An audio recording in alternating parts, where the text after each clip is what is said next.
Assalamu alaikum wa rahmatullahi wa barakatuh. Alhamdulillahi rabbil alamin wa salatu wassalamu ala ashrafil anbiya'i wal mursalin wa ala alihi wa sahbihi ajma'in.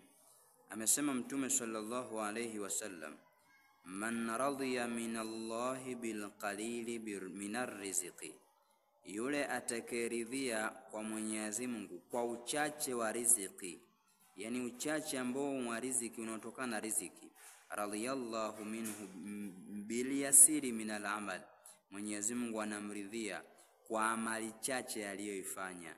Kwa ukiridhia uchache wa riziki ambao Allah akakugaia, basi insha Mwenyezi Mungu naye amali yako ambao ni chache uliyoifanya Allah atakuridhia. Kwa insha ndugu zanguni, turidhie amali cha kuturidhia riziki ambao mpewa na Mwenyezi Mungu iliyokuwa chache, basi ridhika ili angalau Allah subhanahu wa ta'ala iwe ni sababu ya kuridhia vitendo vyako vilivyokuwa vichache. Wassalamu alaikum wa rahmatullahi wa barakatuh.